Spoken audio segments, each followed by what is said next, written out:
Good afternoon, members of the Committee of Finance, members of Parliament, support staff, radio listeners, TV viewers, those following via social media. Welcome to this meeting of the Committee of Finance number 5 for today, Monday, February 24, 2025. I'd like to give a special welcome to the representatives of the Central Bank of Curaçao and St. Martin that are present here today. We have established a quorum of 8 members. Please stand for a moment of silence.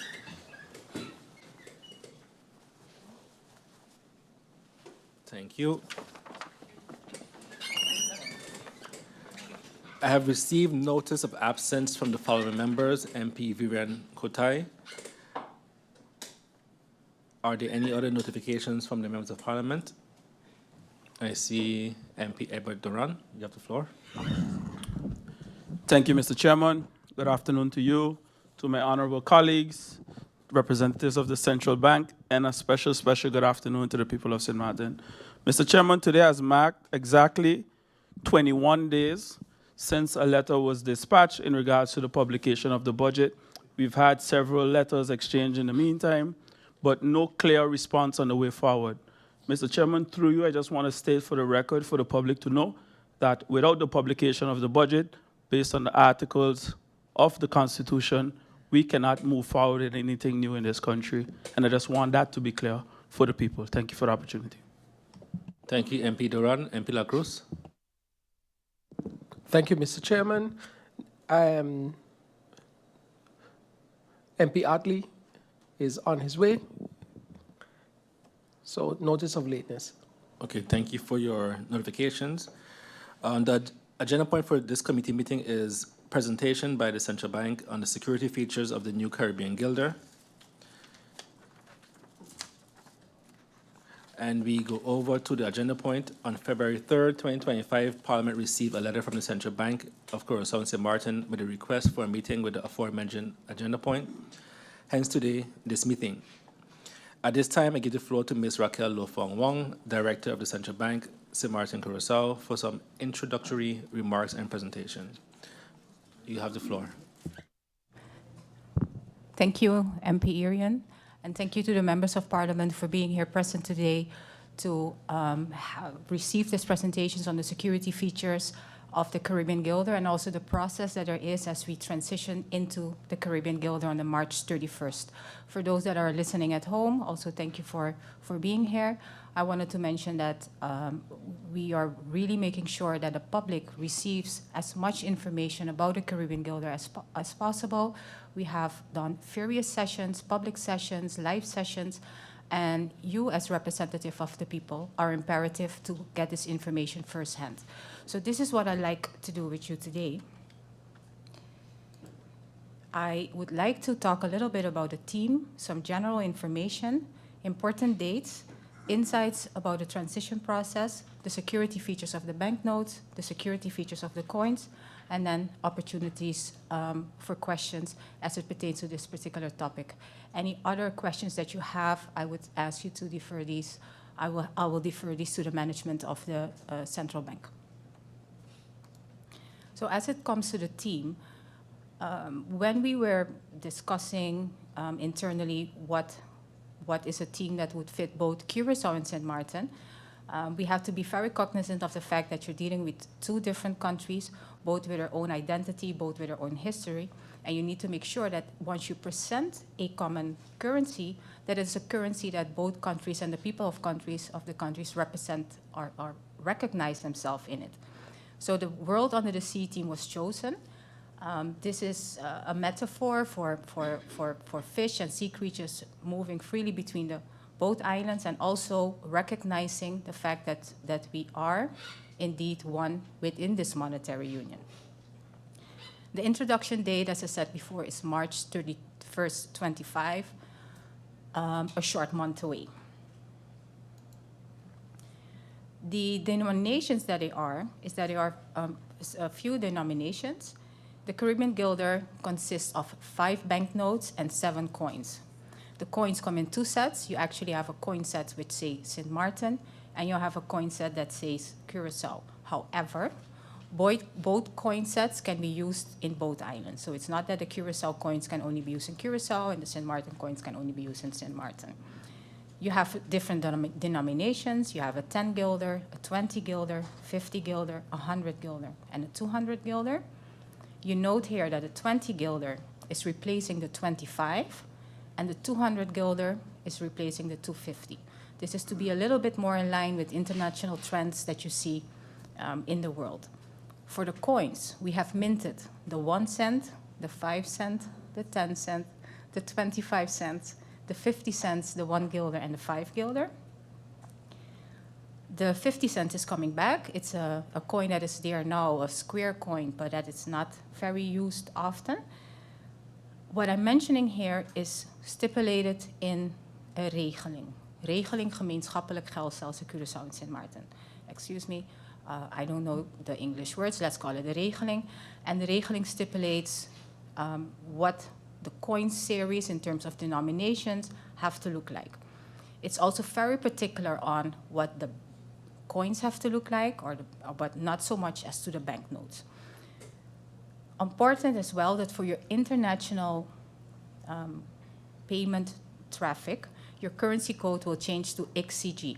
We now use ANG. That will be XCG going forward. This is a code that we had to choose in consultation with an international standard organization for payments that states that once you have a currency that is shared with 2 countries, your currency code has to start with an X. So hence you have XCG. In the Eastern Caribbean, the currency code also starts with an X. So XCG, that is what we're going to use going forward. We made sure that in consultation with ISO, with SWIFT, with MasterCard, with Visa card, everybody is aware of this impending change of a currency code because this is a very big thing. It doesn't happen often that you get new currency codes introduced. So in this process of introducing this currency code, we had to make sure that things were done in a set time, that all the parties were informed in time so that they have time to adjust their systems accordingly. Your currency symbol will be CG. CG stands for Caribbean Guilder, and that was the currency symbol that you're going to see in the world, in the supermarkets and just in regular use.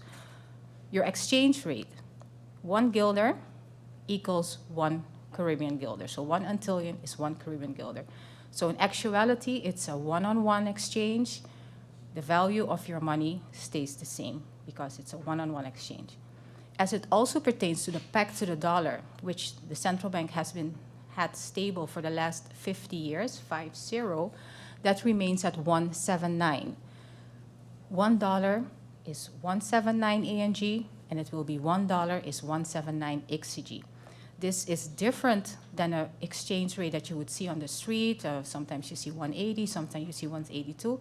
This is actually your interbank rate, and it's the rate that is which stabilizes the value of our currency. That remains the same. Very important to know. As you're looking at important dates and timelines, the 31st of March, we're going to be introducing the Caribbean Guilder. It will enter into circulation from that date. It will be available to the public. As we understand that it will take some time for the Caribbean Guilder to really reach you, for you to have it in your wallet, because we disperse it to the banks need to disperse it to the stores, and then the stores need to start using it as legal tender. So we have decided that there's a 3-month window where you could use both your Antillean Guilder and your Caribbean Guilder. So until the 30th of June 2025, you can use both currencies simultaneously. Both your Antillean Guilder and your Caribbean Guilder are legal tender. After that date, the Antillean Guilder is no longer legal tender. So if you go to the store and if they accept it, that's on them, but it's actually no longer legal tender. Up until the 31st of March, so 1 year after the introduction date, any Antillean Guilder you have, you can bring to your commercial bank, and they will do the exchange for you. So you have a 1-year transition at a commercial bank. After that date, so I'm now speaking about the 31st of March 2026, you actually have a 29-year window that you can still bring any Antillean Guilder to the central bank for exchange. So in total, as of the 31st of March 2025, up until the 31st of March 2025, you have a 30-year window of opportunity to exchange any Antillean guilder that you have for a Caribbean guilder. I spoke about the co-circulation period already, but it's also important to mention the collaboration and the very close working relationship that we had in this process with the commercial banks. They have to do the most in terms of adaptations of their systems to be XCG ready. We have been working with them very intensely in the last 2 years, and they will do an automatic conversion of your ANG bank account into XCG on April 1st. I mentioned April 1st and not March 31st. This was done in consultation with them. March 31st is month end. A lot of people need to be paid. A lot of systems need to be updated. They don't want, let's say, broken bank statements in one currency and another. So in consultation with them, April 1st, after midnight, they will do an automatic conversion of your balance. We don't have to do anything in that respect. ATMs, just like I mentioned before, it's going to take some time for the ATMs to be what is the right word? To receive, to be filled with Caribbean Guilder. So it's going to take about 2 to 3 weeks before your ATM will have, all ATMs will have Caribbean Guilder. Never mind, don't despair, because the Antillean Guilder is still legal tender during that period. I mentioned that that the first year, the exchange has to be done at the commercial banks. There's one exception to that rule. If you do not have a bank account, you can come to the central bank. Those that do not have a bank account can come to the central bank. We have established a policy that up to 2,500 guilders you can walk in, and the exchange will be done. A one-time exchange without questions. Above the 2,500 guilders, we will ask you to fill out the source of funds, or if you come back for the second time, we will register everybody. You will have to fill out the source of funds. We will have our compliance department take a look at it. And if agreed, the exchange will be done. I think it's very important to mention here that as the regulator of the central bank, we oversee the financial sector as a whole, and also specifically in this case the banks. And we have to implement international rules and guidelines as it comes to the anti-money laundering and the combating of financing of terrorism. And in that respect, as we are the gatekeeper, so to speak, together with the financial institutions, we have to make sure that all policies and procedures also align. Of course, we're not a commercial bank.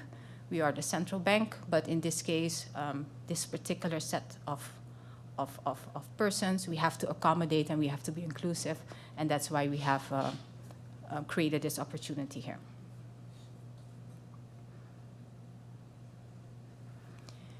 Important for a currency, when you look at a currency, what is important? It has to create confidence.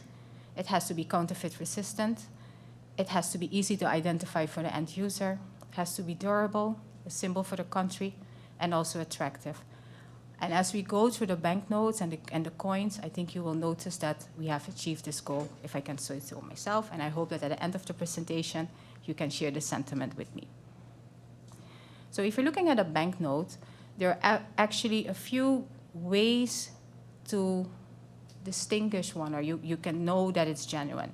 You can look at it, you can feel it, or you can tilt it in a way. And what I will do now, I will ask for you to receive a sample of a banknote, and I will go with you through the process and so that you can experience firsthand what this looks like.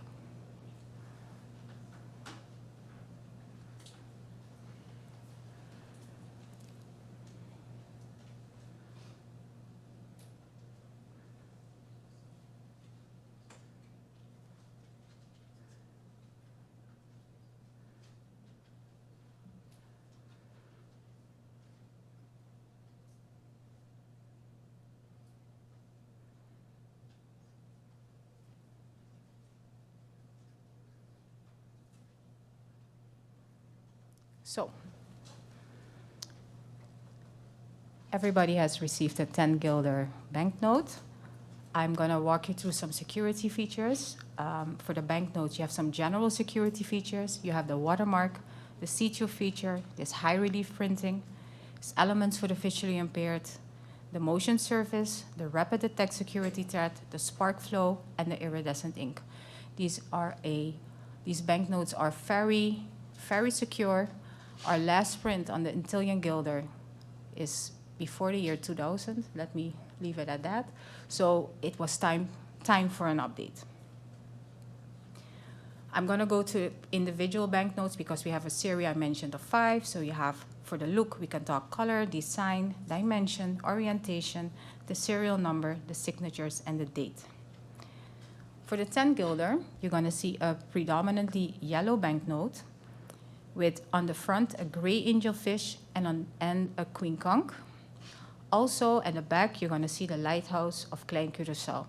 What I forgot to mention is that the front of the banknotes are sea creatures, and the back of the banknotes are historical or landmarks from both Curaçao and Sint Maarten.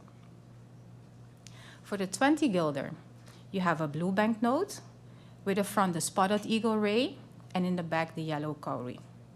And the back you see the Simpson Bay Lagoon taken from the lookout point. For the 50 guilder, you have a green banknote with a green sea turtle in front and a little shell on the side. And you also see on the back the Playa Knipa Grande Beach. Taking a look here, you see the difference in orientation, that the front is landscape and the back is portrait. I hope I said that right. Yes? Okay, thank you. And in the back, it's the 100 guilder banknote is a predominantly red, pinkish, is how you call it. It's a spotlight parrotfish and a common music flute on the side. And you will see on the back of it the courthouse of Sint Maarten as taken from the water. And finally, the 200 guilder banknote is a predominantly purple banknote. On the front, you have the long snout seahorse and the giant tune shell. And the back of it, you have the Queen Emma Bridge as taken from Otra Banda. It's lost there. So orientation. Let me take the front of it. If you look at it, it's a landscape banknote, and the back is portrait. This is also a security feature to establish that it's very difficult to falsify these. The banknotes all have the current dimension. They're the same dimensions as now, as done at the request of the commercial banks to make sure that they have to do less adaptations to the ATM machines. The banknotes have a unique serial number. If you look at it in the back of the banknote, you're going to see on 2 places the serial number replaced. This is done when you do machine testing. They have to match. The signatures in the front of the banknote, you will see the signature. It's signed by the president, and the executive director, directeur-secretaris of the central bank, Mr. Doornbos and Mrs. Leila Matroos-Lasten. And the date, this is a first issue banknote series. They will all be they will all be legal tender as of March 31st, 2025. So the date on all the banknotes, and it's also on the back of the banknote, is the 31st of March 2025. For look specific, it's the watermark and the see-through feature. If you hold your banknote against the light, you're going to see in the white area next to the fish, it's in the front of the banknote, you're going to see a watermark. It's actually dual color, and it's a compass. It's pointing northeast, and then at the bottom of it, you're going to see the letters XCG. Everybody sees it? Yes, thank you. Finally, under the watermark, you see some numbers, some have little things going on, and that's actually the see-through feature. You see what it actually is half the XCG in the front and half of the XCG in the back. So if you look at it at the light together, you will see XCG but together. But if you just look at it at the front and in the back, you're going to see some letters that really don't make sense. Clear? Thank you. And for the feel, there are some elements. Actually, we worked with high relief printing and also elements for the visually impaired. It was very important that the visually impaired were also taken into the consideration. As it is now, we had sessions with a foundation in Curacao that really works with visually impaired. We don't have that here, so it was a very difficult group to get to here. But in Curacao, they are in a foundation, and they say what they do now to make sure what is the distinction between one and the other note is that they fold the notes differently. And this way, they were able to distinguish between a 10 and a 20 and a 50. But for the printing, if you feel over the note, you're going to actually see that there's raised ink.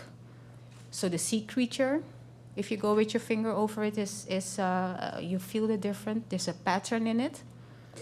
The word Centrale Bank of Curaçao, there's a pattern in it. The signatures are relieved, are raised ink, and also the 50 guilders, the denominations. Do you all feel it? Yes, please. Thank you. The sea creatures, if you take a look, this one is actually the 50 enlarged, but you see different stripes and dots and circles. That was also done to make it more difficult to falsify. And the visually impaired did indicate that every sea creature has a different pattern, and they were able to feel the difference.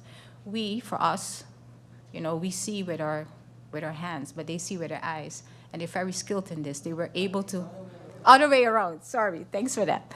At least you're paying attention. So they basically told us we feel it, we see it. They were able to feel the difference.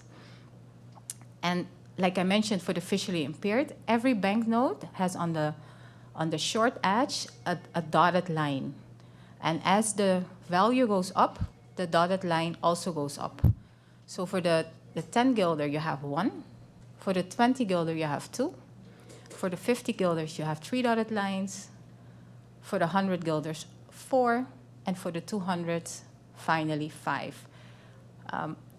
Maybe after these presentations, I have all the banknotes laid out here, so you could take and feel them yourself.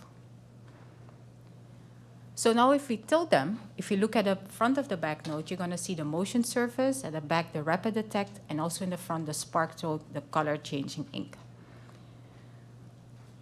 So tilt the banknote, look at the longer strip on the side, and if you tilt it a little bit like this, you will see a lot of things happening. You will see that the sun is changing.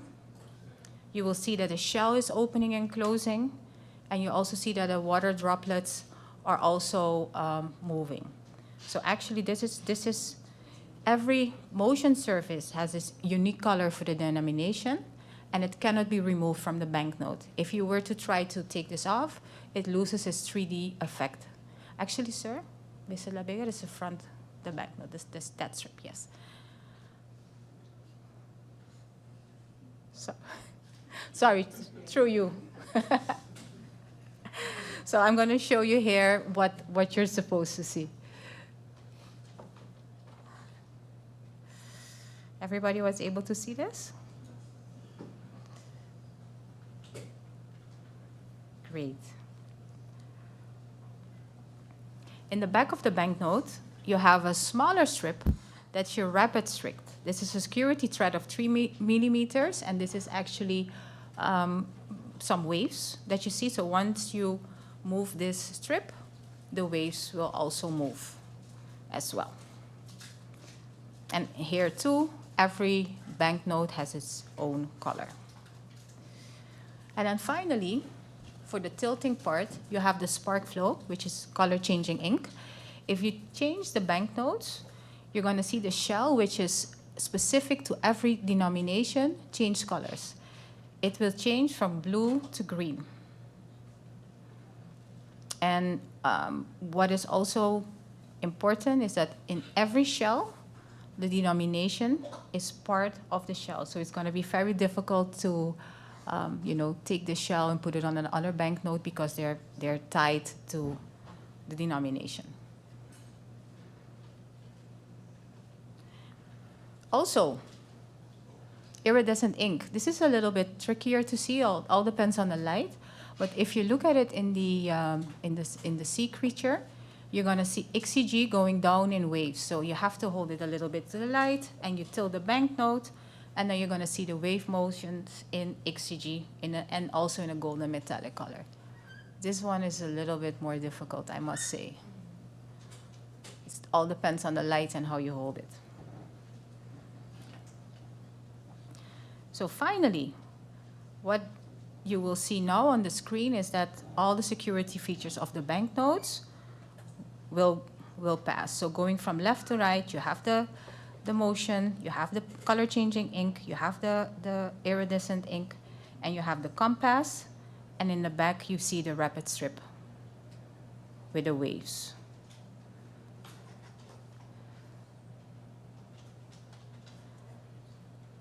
So these are all the security features known to the public at large. You have, as is common when you do banknote printings, there are different levels of security features, and they go from level 1 to level 4, and depending on where you are and depending on where you are in the process, you get to know more. Level 4 security features are only known through the central bank.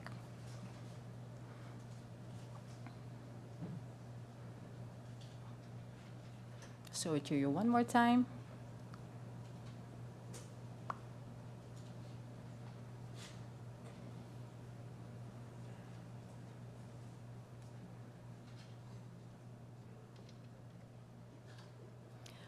I'll now go over to the coins.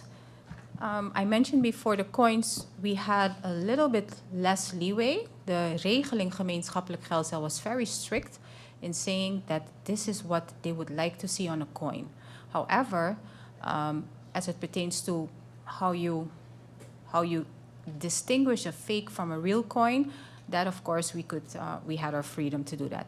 So you could look at a coin or you could feel it, and the specifics are the design, the color, dimension, the shape, the edge lettering, and the magnetism. For the look, we'll go into the design, the color, the dimension, the shape, and the edge lettering. Hey, it's the same. Sorry. So here, there's a difference in the coins between the lower and the higher denominations. So for the 1, the 5, the 10, the 25, and the 50 cents, the design is the same, with a distinction that there is a difference between the coin series of Curaçao and the coin series of St. Martin. On the left side of the coin, you will see St. Martin mentioned for the St. Martin coins, and on the right and on the left for the Curaçao coins, you will see Curaçao. The design is as follows: that there's an orange blossom in the middle, and the name Curaçao is St. Martin. And then under the orange blossom, it's not very clear, but you have a few waves. Those actually represent the sea. Because what we try to do, we want to tie the theme of the banknotes also into the coins. So this is for the reverse side. For the observe side, you're going to see the denomination: 1, 5 cents, 10 cents, 25 cents, and 50 cents. There had to be a pearl border, was also specified in the regeling. And what we did, we separated the pearl border with 3 shells, 3 shining shells, so that the pearl border is actually representing 10 shells, 10 little dots, 10 pearls. So which representing 10, 10, 10. This currency had to be introduced when on 10, 10, 10. So this is a nod to that. All coins are either silver or nickel, and the dimension is different. Every denomination has a different measurement, and they're round, but with a serrated edge. The 5 and 10 guilder, the higher denominations. For the 1 guilder, on the reverse side, you will see the St. Martin coat of arms. for Curacao, for St. Martin, and for Curacao, you will see the outline of Curacao. Curacao doesn't have a coat of arms, so in that case specifically, the outline of Curacao was chosen. You will also see two little shells, turtles swimming to each other, also representing the unity between Curacao and St. Martin as it pertains to the monetary union. On the obverse, you have the effigy of the king, his name Willem-Alexander, and the words Koning der Nederlanden. Sorry. As you can see here, the 5 and the 1 guilder coins are bimetallic coins with 2 inserts for the 1 guilder, and for the 5 guilder, you have 3 inserts. This was also done to have them more secure. The more inserts, the more secure they are. So if you're looking at the 1 guilder, you're going to see an outer ring, a silver ring, so to speak, and then the inner ring, which is more gold. These were then joined together to create 1 coin. And for the 5 guilder one, the one that has 3 inserts, you're going to see a outer silver ring, a small golden ring, and the logo, the shield of St. Martin in the St. Martin's case in the middle. Curacao has then the outline of Curacao. The 1 guilder is actually larger than the 5 guilder in the new situation. So that's just a little bit different. What we did when we looked at sizes and measurements and dimensions and weight and edges and everything, we worked very closely with our partner internationally to make sure that they don't look or feel as other currencies that coming to St. Martin that you have in the region and that you have worldwide. So it cannot be that a 5 guilder of Curacao or St. Martin is comparable with a $1 US coin that you might still have floating around. So that was a very consideration of us when we looked at weight, dimensions, measurements, and sizes. I spoke about the dimension and the weight and the shape, and I think what I really would like to draw a little bit attention on here is that every coin, although they are round, they have a different serrated on the side. So the 1 cent is fully serrated, so you're going to feel it very coarse. The 5 cent is micro-scalloped, bubbly. That's my interpretation of it. When you feel it, you will see it.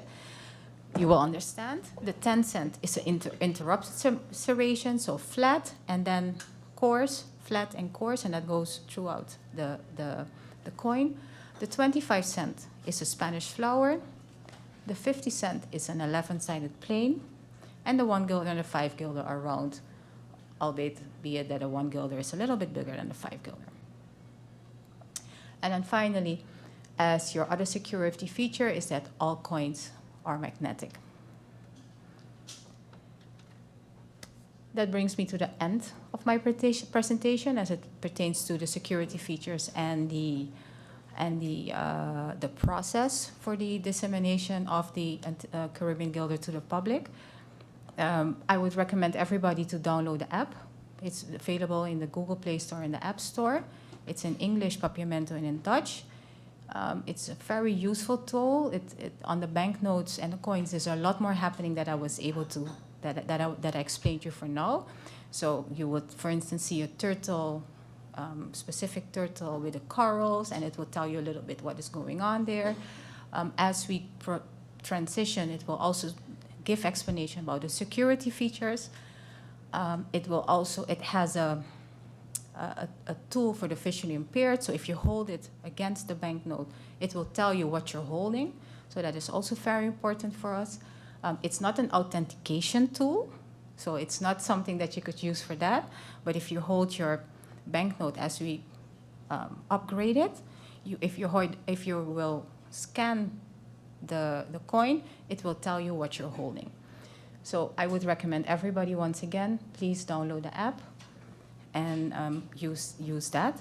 And also, if you have any questions, we are available on Facebook and on Instagram. We have a website. And if you have any questions, you can feel free to reach out to the central bank. Thank you. MP Thank you Ariel. for your presentation, Ms. Lo Fo Wong, and the Gilders are not free to keep, members of Parliament. I'm sorry. To which member of Parliament can I give the floor? I see MP La Cruz. A blessed afternoon, and thank you, Mr. Chairman, SG, to Ms. Lo Fo Wong for the elaborate presentation, the members of Parliament, those in the Tribune, and those listening. Mr. Chairman, a question and a comment concerning the exchange rate. It officially, I think it used to be 180. It is now 179. That means our money has increased in value by 1 Dutch cent. But what kind of controls does the central bank actually have and will put in place? Because some places now are changing at 175, some at 177, some at 178, some at 180, some at even 182. And it is extremely confusing. And I think it's always to the benefit of the business itself and not the consumer. So I would like some clarity on that, seeing that it is something that I have asked about previously and could never have received a clear reply on. Thank you, Mr. Chairman. Thank you, MP La Cruz, and I'll give the floor to MP Duran. Thank you, Mr. Chairman. I would like to thank Ms. Lo Fo Wong for her presentation. I have a few questions and comments. I would like to know what were the costs associated with this entire exercise? So jointly, the entire cost, and then if you can maybe clarify if St. Martin had to just pay half, or was it done based on a population basis, etc. Secondly, with the adaptation of this entire exercise, and I know it costs money to make money, especially with all these high-tech security features. I even thought I saw the money moving by itself just now, but I guess it was a win. I would like to know, through you, Mr. Chairman, these costs will be then carried over to the commercial. Would these costs be carried to the commercial bank and then increase in terms of banking fees? Can we expect an increase in bank fees with different things? Because I know the banks get really creative. To my colleagues, and good afternoon and welcome to the Central Bank, Ms. Raquel Lo Fo Wong. My question, I'm asking this on behalf of primarily, I would say, the elderly in our community. I know that in 2021, there was a survey done by the Central Bank, and one of the conclusions was that St. Martin is a cash-based economy, and you mentioned people who do not have a bank account that they can come back and to the central bank to change funds, and if it's more than 2,500, then they have to declare the source of the funds. Now, with a cash-based community and with some of the elderly, I think that they will probably have more than 2,500 guilders somewhere stashed, let's say. And so they will come in. Will you be looking then at, let's say, recurrent? If the person comes in with 2.5 today and then tomorrow 2.5, will they then have to fill in this source of funds? And I mean, sometimes they have that money there sitting for years. So how are they going to, in reality, declare where they receive that money? Because it's money that they have saved over years and have opted not to use a bank. So how will the central bank be dealing with those kind of cases? And then secondly, when you mentioned the level of security features and you said that there's level 1 to 4, I wanted to know the features that you showed us today, on what level those are, because you mentioned level 4 is only known to the central bank. So what level did you give us today? Thank you. Thank you, MPs. I see no other questions. And I'll give the floor to Ms. Lo Fo Wong. Yes, thank you, MP La Cruz. If I may address you directly. So you spoke about the exchange rate as a specific concern. The exchange rate that we mentioned is the actual peg to the dollar. The 179, a dollar is 179 ANG or XCG. That is still the same. That did not change in this transition. What you're referring to is the rate that is being used outside, 180, 182, 179, and that all depends on the type of transaction that you do. In our guidance that we give to the commercial bank, we tell them that if you do a transfer from guilder to dollar, it has to be on this rate. If you do from dollar to guilder, it has to be on that rate. Specifically, as it's done now in the stores, that is beyond the scope of the central bank. However, there is a legislation that says that there is a certain margin that can happen now when you do exchanges, so on the street. So it cannot differentiate more than a certain percentage of the official rates as published by the central bank. What we have had discussions about, and it's also a concern or a remark of the minister, that we need to make sure that that the introduction of the Caribbean Guilder is not becoming a free-for-all for people to use whatever rate they want. So what you're still going to see, I think, in practice is that your actual working rate is going to be 180, which is the norm, and that the introduction of the Caribbean Guilder should not change that.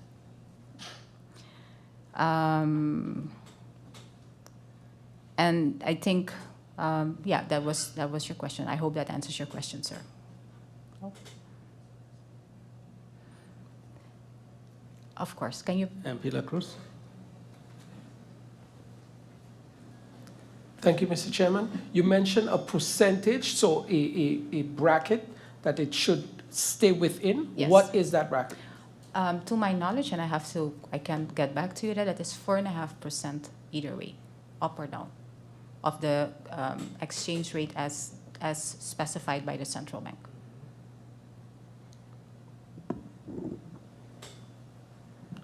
Proceed. Yes.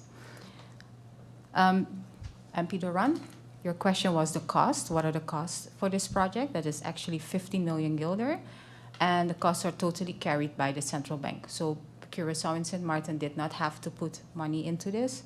The central bank pays for this fully.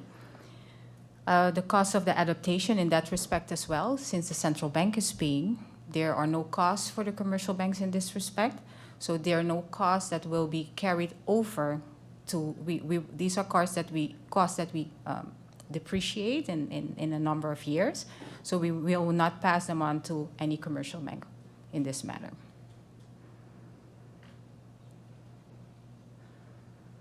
And the tools that you mentioned for the commercial sector, yes, there are tools. The pen, as a specific one, also works on these banknotes. Thank you. And the questions of MP Veronica. As it pertains to the elderly, indeed, the research that the central bank did jointly with the central bank stated that 70% of the population of St. Martin does not have a bank account. So this is a fairly large group in the society, and that's why we also deemed it important that we came with a solution for them. The 2,500 guilder is a one-time, no questions asked. So if you come with more, you're going to have to fill out the source of funds because that's cumulative. So if you come the second time with 2,500, you will have out the source of funds.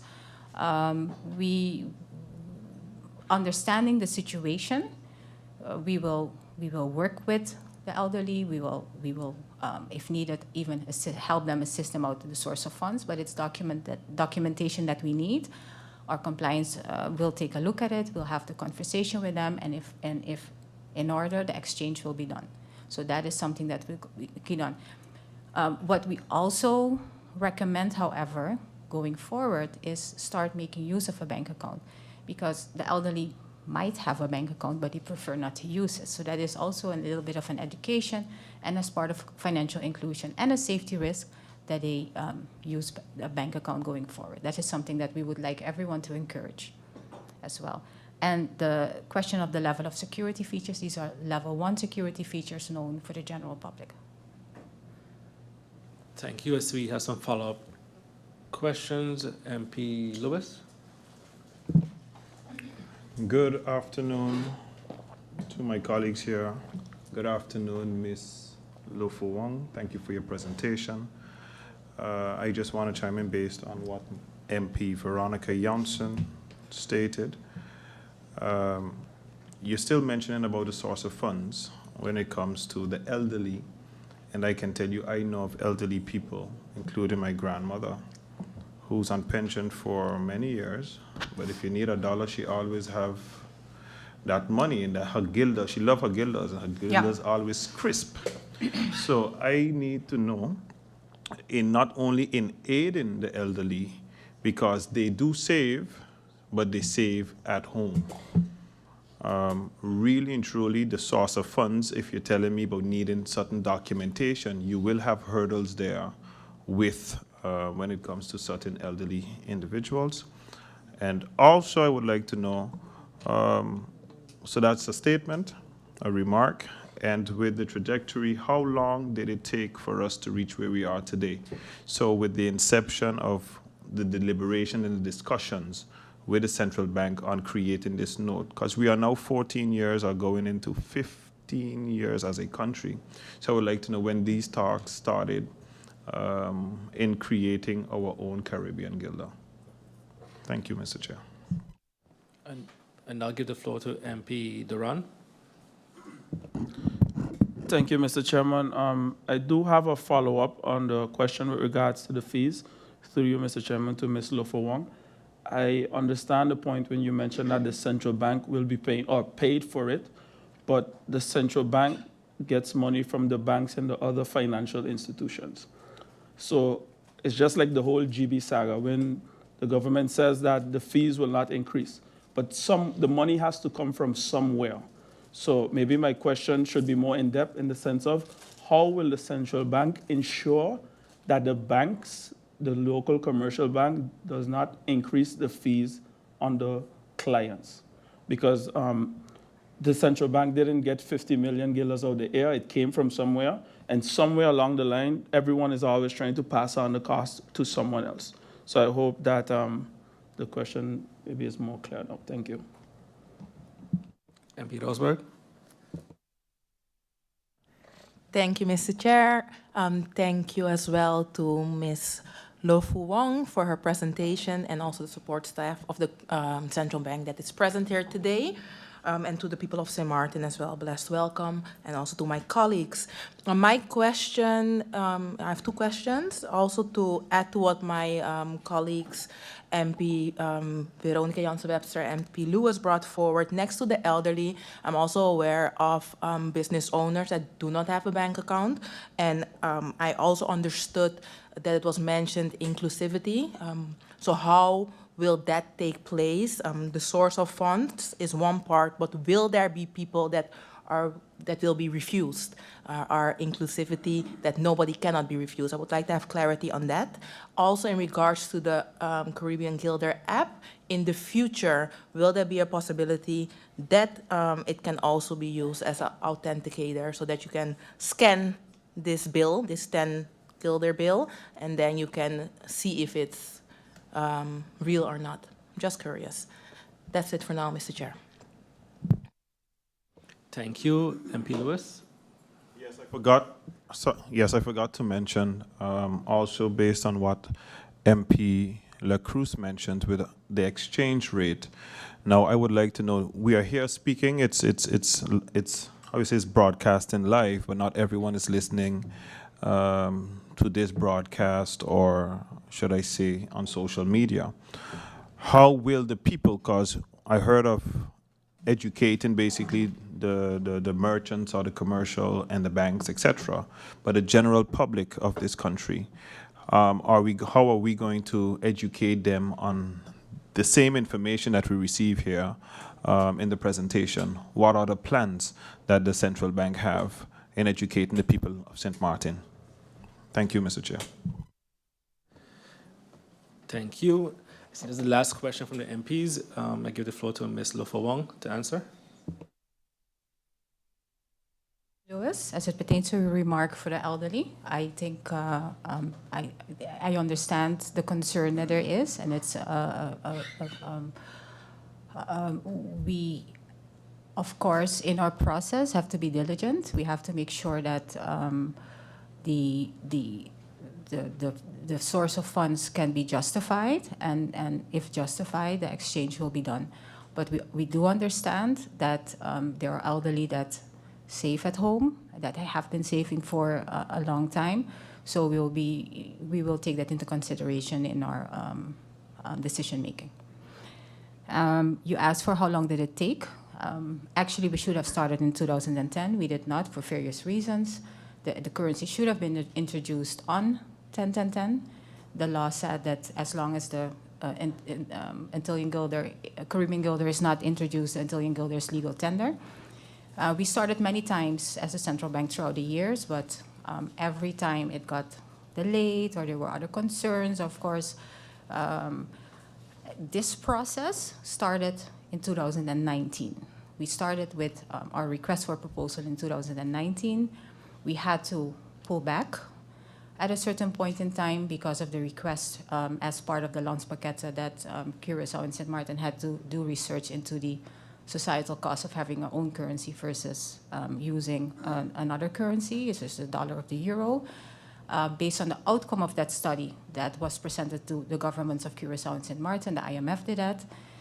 Central Bank also did a study, and based on the decision, or based on the information presented to them, the countries decided to continue. So after that, we had, so if I say 2019, we had about a year that we were not able to proceed.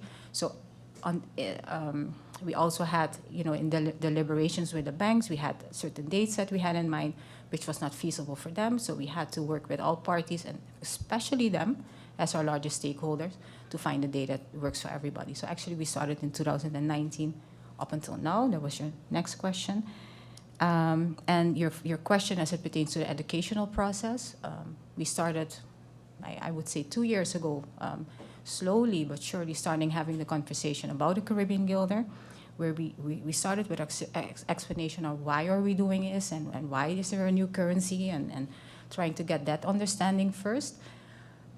Now we're in the process that we're talking, actually it's 5 minutes to 12, and people need to understand that, hey, this currency is coming, and what to look out for. So our communication transitions from a why more into, hey, be aware this is coming, and this is the process that you can exchange your currency. So we have various sessions. Actually, 2 weeks ago, very intense a week. We had sessions, 3 sessions, public sessions. We have ads on the radio. We have inserts in the newspaper. We are on our social media. Depending on the need, we have separate sessions. So after this, I have a presentation to the personnel of the government, but specifically those that are handling cash. More are welcome, but that's a specific session that we're doing for that group of people. So we held presentations together with the SHTA, with the Chamber of Commerce, and then last week there was a live stream in English, which can still be downloaded on the website. We did that together with the government of St. Martin. So we really try to make sure that there are various sources and means available so that people can take this information to them, so that everybody is aware of this impending transition. Thank you. And then MP Duran, your follow-up question is, how do you make sure that this is not passed on to the banks? The conversation that we are having with the banks is that this should be a conversion that is not at the detriment of the clients. Of course, they also have cost. They made costs in this transfer because they had to update their systems. What we want to make sure is that the costs that the banks are charging are fair and reasonable, and that in our market research that we do, and also with upcoming legislation, that the banks are transparent in their pricing, and that ultimately the consumer has a choice to whichever bank they go to. That's to that. Ms. Rosenberg, your question pertaining to the elderly, I hope I mentioned that as already, but specifically to the business owners. Business owners, of course, we're talking about larger volumes, so that is a little bit more in-depth process that we will have with them for those that don't have a bank account. Specific sectors that we know that do not have a bank account, we have reached out to them already. We have said, hey, let's have the conversation on where you are so that we can start from now. What to expect, what to look forward to, what are the documentations that we request. And we will do that together with, of course, our compliance officer. And your question is, yes, the process is such, if you come to the central bank and for whatever reason your documentation do not align, you can run the risk that your funds are taken in bewaring. That is based on the statute of the central bank that says that we have the authority, if your AML, if it's not aligned, we can do that. However, this will only be done in close consultation with the OM and the FAU, and it's, of course, a last resource. Then your final question, so your question is, can people be excluded? Not necessarily our first step, because we want to be exclusive, but however, we have an international reputation to uphold as a country, as it pertains to adhering to AML and CFT guidelines, and that we will make sure, as the central bank, we will do as well. And the educational tool, yes, your app, yes, thank you. No, it will not be used as an authenticator. It will mainly be an educational tool. Yes. I see there's additional questions from MP Duran. Just not to, I used to say, draw out the point, but I would like to know, I'm sure that this is not the first time you've received the question based on our culture, based on the survey that was mentioned in terms of persons having large amount of cash, right? That's the reality in our culture. And one of my main concerns has always been with the whole anti-money laundering, CFATF, is that they have a one-size-fits-all approach, which they try to blanket it down to the islands, and by extension, you have to execute it as the oversight body, right? Let's draw a scenario, and then this is an average scenario in St. Martin. We use seniors, but it don't have to be a senior. Let's just be realistic. It could be persons that get paid in checks for a lot of years. Let's say they have $40,000 home saved. And if they don't fit or they cannot justify, they say, this is my pay, you have the authority as a central bank to say no. And I think that a lot more consideration or thought, or maybe it has been done already, but I didn't get that from this discussion in terms of how we're going to handle those cases, because I can tell you they're going to be reining in. And I'm curious to know if we are now going to have to be calling urgent meeting all the time because of every single situation. I think that a lot of effort, a separate study should be done with regards to that, and also a sort of a grace period or whatever have you should be explored in order to make sure that this doesn't become a big issue. What we like to do is out fires, but I think that we could also prevent fires, knowing that this is a realistic approach. To me, $2,500, that's an average paycheck, and I could guarantee you there are tens of thousands of individuals out there with much more than that in cash, and I could foresee a big issue within 3 weeks or 4 weeks in terms of this implementation. So I would like to know from you, to sum it up, what has been done already, if anything, and if not, based on this discussion, what could be the intentions of the bank or your intentions as a director here locally to remedy this situation? Thank you. One moment, you have questions now from MP Veronica Janssen-Webster. Thank you, Mr. Chairman, because it's the same thing, and I don't mind dragging it out, because I too think that it is going to be an eye-opener for the central bank when you look at the amounts that people are going to be coming in with, and not only elderly, like MP Doran mentioned, but I'm looking at the immigration population, because also in other studies, we see where, in labor studies, we see where people were paid a lot of time in cash and without pay slips.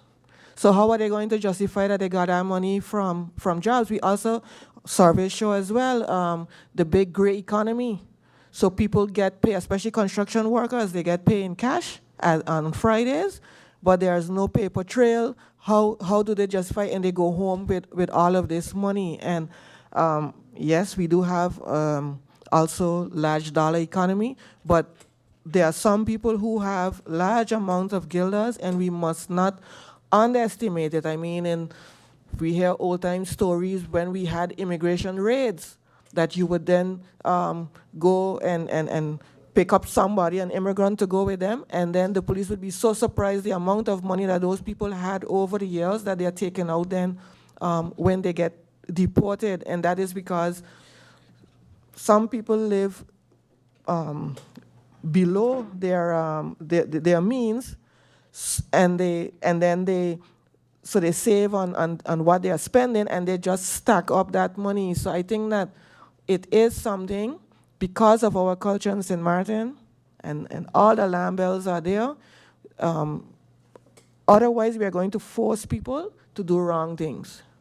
Because if you have that 40,000 there under your bed, and you can only do the 2.5, you're going to let a whole bunch of people come in with that 2.5, something like that. You know, we are forcing people in to do wrong things, whereas people just want to do it the right way. So I'm hoping that there can be a lot of understanding for this situation. Thank you. Ms. Lo Fowong. If I can go to MP Duran first, you mentioned international rules and guidelines as it pertains to anti-monitoring and the combating of financing of terrorism. It's true, these are international guidelines. These are passed down to us by the FATF, and in our particular case, the CFATF, so that's our Caribbean Financial Action Task Force. St. Martin actually is going to the 4th round of its mutual evaluation, where we look at how these rules and guidelines are applied. So it's not only whether the rules or guidelines are there, but we're also looking at how effective the measures are. The final outcome of that mutual evaluation will be known in May, where we are scored or not.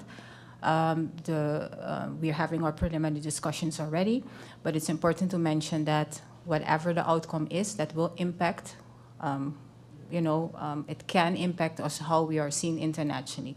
So that is just as a general point. So we don't have, as a small nation in that respect, there's little leeway for us to be different, because that is a fair statement that you make. And I think maybe if I can join this remark of MP Veronica and MP Duran together. The gray economy, of course, we understand that. We have seen it. So in our consideration of how we are dealing with this, is that we will look at and take these factors into consideration. I cannot say that yes, we will or yes, we won't, because that's all on an individual-based decision. However, we will take that into consideration, how that works. Thank you. Thank you. I see no need for further deliberations. No further comments by the MPs. If that's the case, I would like to thank the representatives of the Central Bank of Curaçao and St. Martin for their presentation here today and for providing the necessary information. Ladies and gentlemen, we have now come to the end of this committee meeting. I thank you for your participation, and I hereby close this meeting. Thank you.